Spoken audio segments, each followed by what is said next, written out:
নমস্কার বন্ধুরা, কেমন আছো তোমরা? জয়ীর সংসারের একটি নতুন ব্লগে তোমাদের স্বাগতম। আশা করি তোমরা ভালো আছো, আমিও ভালো আছি। এখন সকালবেলা এক কাপ চা নিয়ে এই সময়টা বারান্দায় দাঁড়ানোর মজাই আলাদা। আমি এখান থেকেই আজকের ব্লগটা শুরু করছি। আকাশটা বেশ পরিষ্কার, পুরো শরতের আকাশ, চারিদিকে রোদ ঝলমল করছে। আকাশের দিকে তাকালেই বোঝা যাচ্ছে যে মা দুর্গা আসতে আর বেশি দিন দেরি নেই। বেশ সুন্দর লাগছে সকাল সকাল সব কাজকর্ম করে রেডি হয়ে গেছি। কেন জানো তো? যাচ্ছি এখন বোনের বাড়ি যাচ্ছি, বোনেরদের পুজোর জামা কাপড়গুলো দিয়ে আসতে। আর টুকটাক লাস্ট মিনিট শপিং যেটুকুনি বাকি আছে সেটুকুনি করতে। তাই আমরা রেডি হয়ে গেছি, আমি যাচ্ছি, মা যাচ্ছে আর মেয়ে যাচ্ছে। কারণ অভির আজকে কলেজ আছে, ও কলেজে চলে গেছে। তাই আমরা তিনজন মিলে এখন সকাল সকাল রওনা দিচ্ছি। বিকালের দিকে যাব না, কারণ মাকে নিয়ে যাচ্ছি, বয়স্ক মানুষ, ভিড় হবে আর তখন অসুবিধা হয়ে যাবে, ওই জন্য সকাল সকাল চলে যাচ্ছি। এই যে দেখো, এখানে সাজতে বসে গেছে আরেকজন। মোটে আর সাজা কমপ্লিট হচ্ছে না, তখন থেকে সেজেই যাচ্ছে। চলো বোনের বাড়ি যাই, তারপর ওখানে গিয়ে দেখাবো বোনের মেয়ের বোনের সবার জন্য কি কি নিয়েছি।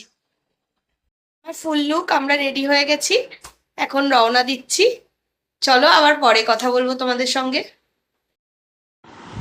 বোনের বাড়ি যাবার আগে এসেছি একটু শ্রীলেদার্সে।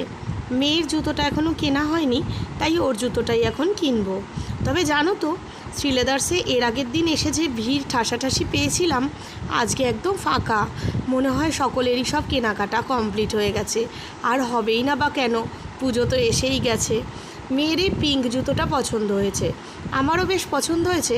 কারণ এছাড়া অন্য যে জুতোগুলো দেখছি সেরকম টাইপের জুতো ওর আছে।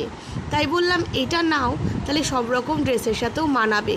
তাই একটা বেল্টও আছে, তাতে অসুবিধাও হবে না, বেশ পায়ের মধ্যে আটকে থাকবে। তো ও এই জুতোটাই পছন্দ করলো। চলো একটু ব্যাগগুলো দেখি। এলেই না আমি একবার ব্যাগগুলোর দিকে যাই, বেশ সুন্দর ব্যাগগুলো, তবে এখন আর নেব না। শ্রীলেদার্স থেকে জুতো কিনে সোজা চলে এসেছি বোনের বাড়ি। বোনের বাড়ির এটা আবাসন, আর একটু এগোলেই ওদের ফ্ল্যাটটা। খুব বেশি হাঁটতে হবে না। মা আর মেয়ে আগে আগে যাচ্ছে, আর আমি ওদের পিছনে পিছনে যাচ্ছি। এই চলে এসেছি। এসেই আগে জামাটা দিলাম, দেখে খুব খুশি হয়েছে। আমি বললাম পছন্দ হয়েছে? আমাকে হাসি মুখে বলল হ্যাঁ। ছোটোবেলায় যেমন নিজেদের জামা কাপড় নিয়ে খুশি হতাম, এখন এদের খুশিতেই যেন আমাদের খুশি। এই বাচ্চাগুলোর মুখে হাসি ফোটাতে পারলেই মনে হয় যেন আমাদের আনন্দ। সত্যি মানুষের চাওয়া পাওয়াটা কত চেঞ্জ হয়ে যায়, তাই না? দিদি আর বোনে খুব ভাব। দিদি বারবার পরিয়ে পরিয়ে দেখাচ্ছে, মাথায় আবার দুটো ক্লিপ বেঁধে দিয়েছে, কেমন লাগছে দেখছে। এখন দুই বোনে খেলা করছে। তবে বোনের আনন্দের মাঝেও একটু দুঃখ আছে, যেহেতু দিদি এক্ষুনি বাড়ি চলে যাবে।